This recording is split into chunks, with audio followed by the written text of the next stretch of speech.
Le 29 mai 1453, à l'aube, un cri déchire le silence au-dessus des murailles les plus célèbres du monde.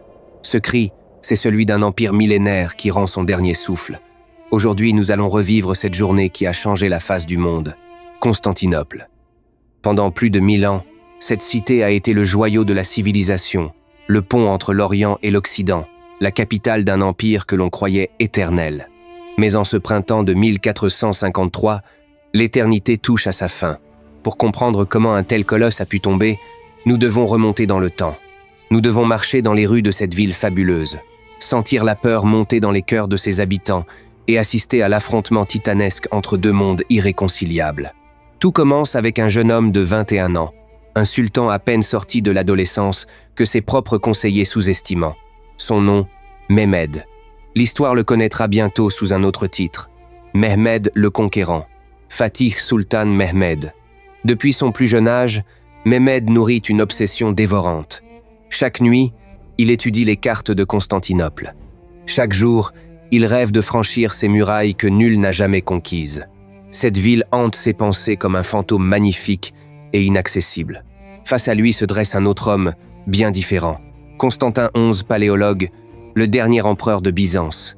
Un homme courageux, noble, mais prisonnier d'un empire en ruine.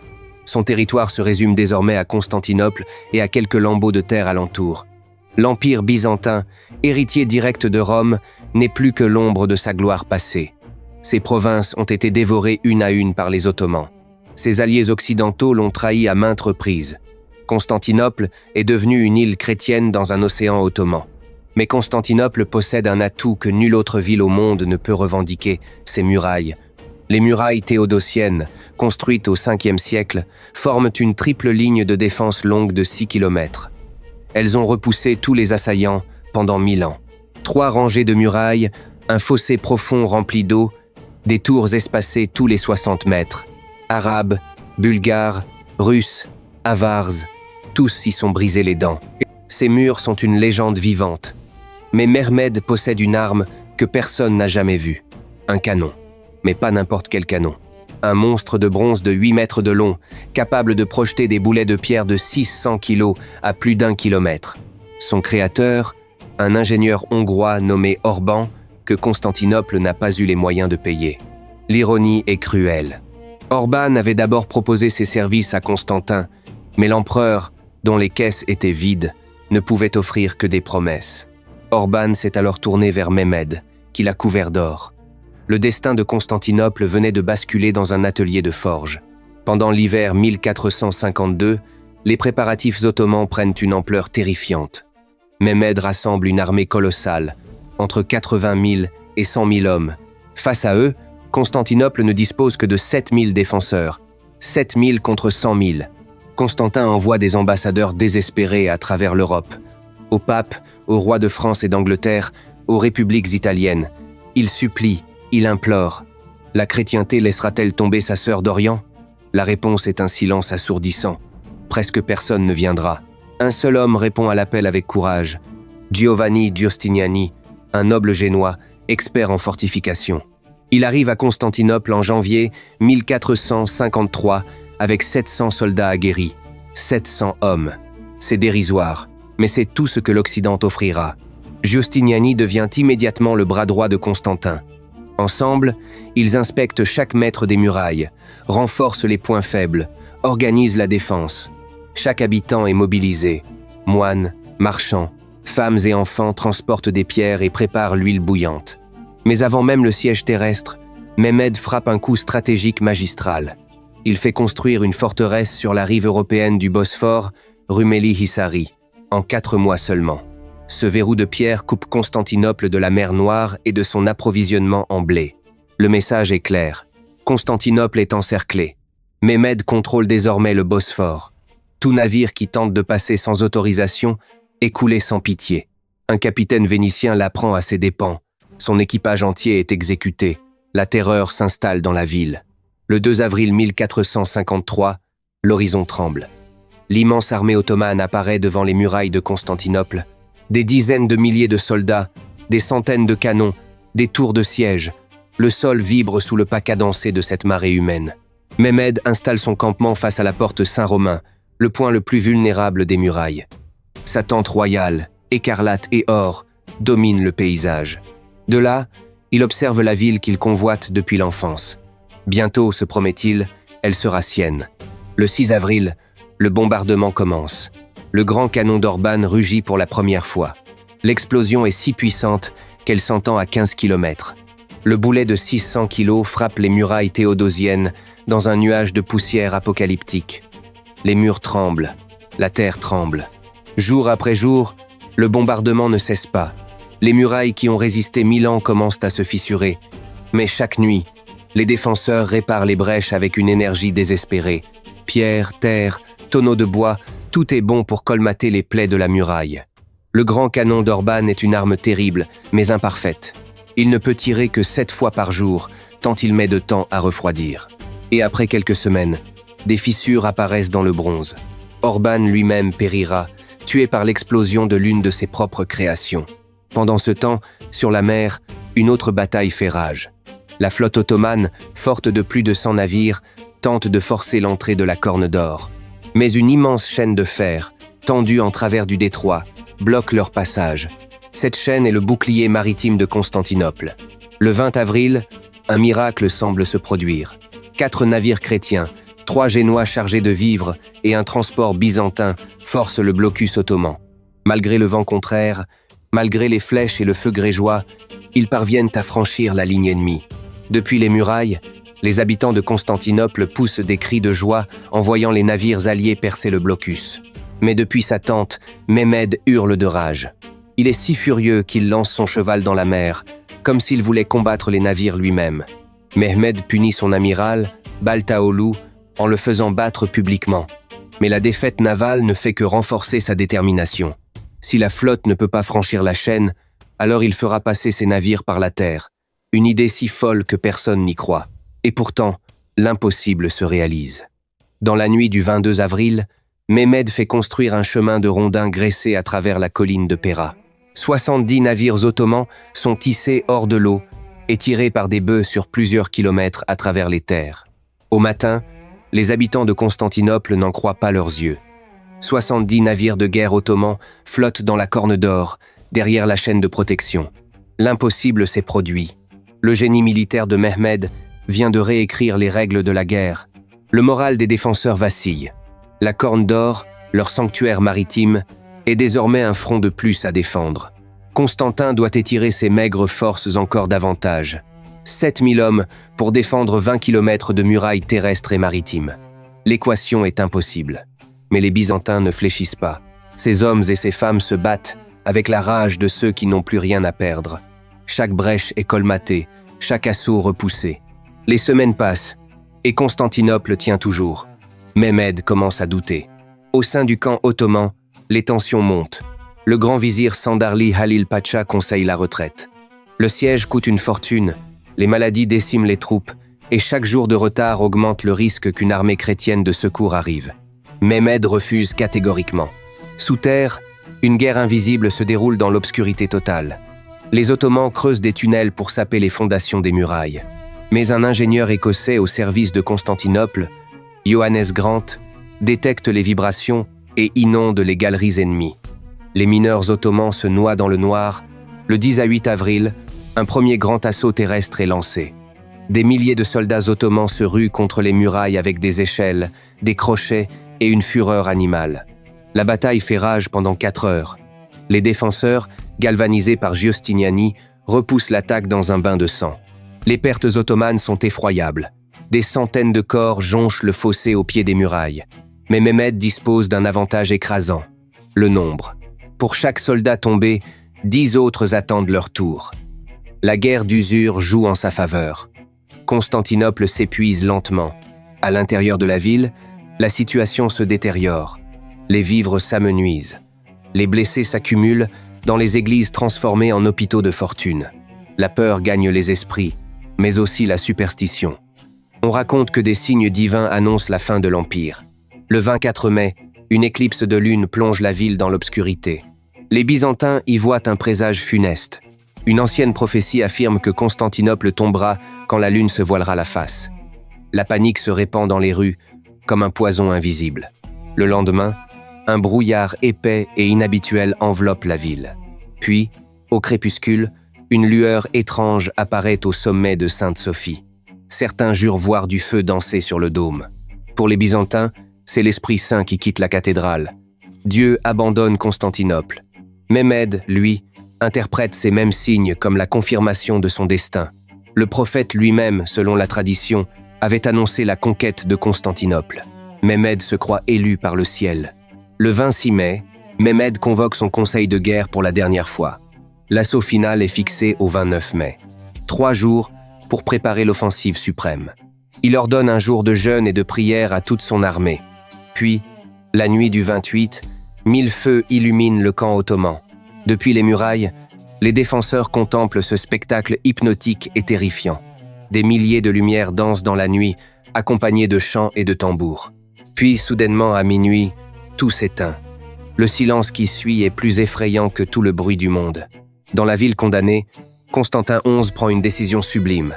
Il ordonne une dernière procession religieuse à travers les rues de Constantinople. Orthodoxes et catholiques, grecs et latins, tous marchent ensemble, unis par la peur et la foi, chantant des hymnes sous les étoiles. Puis Constantin entre dans Sainte-Sophie pour la dernière liturgie.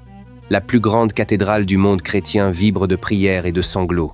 L'empereur s'agenouille, demande pardon à tous ceux qu'il a offensés et communie une dernière fois. Il sait qu'il ne reverra jamais ce lieu.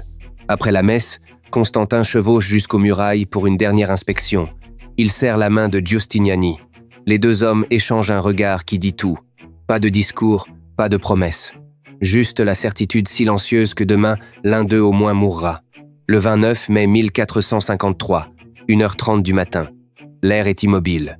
Puis un son déchire la nuit. Des milliers de tambours, de trompettes et de cris de guerre. L'assaut final commence. L'armée ottomane tout entière se jette contre les murs. Mehmed lance ses troupes en 3 vagues successives, une stratégie calculée pour épuiser les défenseurs. La première vague est composée de bashi-bazouks, des irréguliers mal armés. Ce sont essentiellement de la chair à canon envoyée pour user les Byzantins avant l'assaut des troupes d'élite. Pendant 2 heures, les bashi-bazouks se brisent contre la muraille comme des vagues contre un rocher.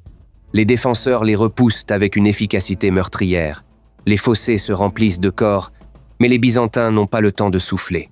La deuxième vague arrive déjà.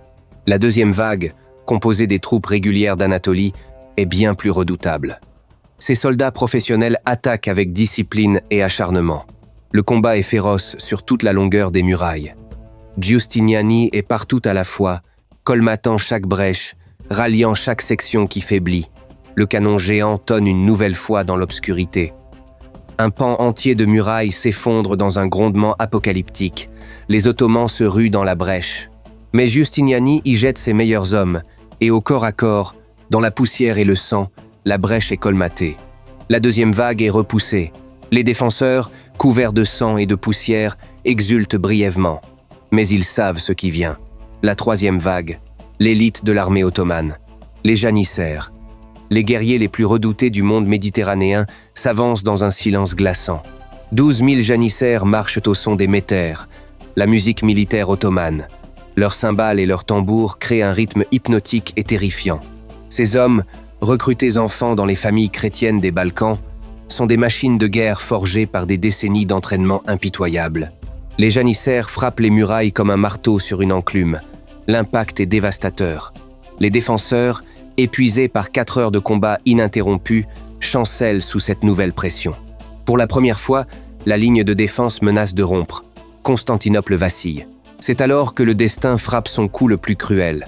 Giustiniani, l'âme de la défense, est touché. Un projectile le frappe à la poitrine. Blessé grièvement, le Génois chancelle. Le héros de Constantinople tombe. Constantin supplie Giustiniani de rester.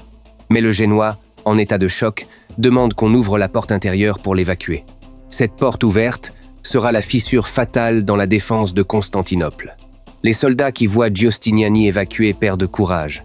La rumeur se répand comme une traînée de poudre. Le commandant est mort, tout est perdu. La panique s'empare de sections entières de la défense. Des hommes qui se battaient comme des lions commencent à fuir. La ligne craque. Au même instant, un événement secondaire mais décisif se produit. Un groupe de janissaires découvre une petite poterne, la Kerkoporta, laissée ouverte par négligence. Ils s'y engouffrent et plantent le drapeau ottoman sur une tour. Quand les défenseurs voient ce drapeau, la panique devient totale. Les murailles sont percées.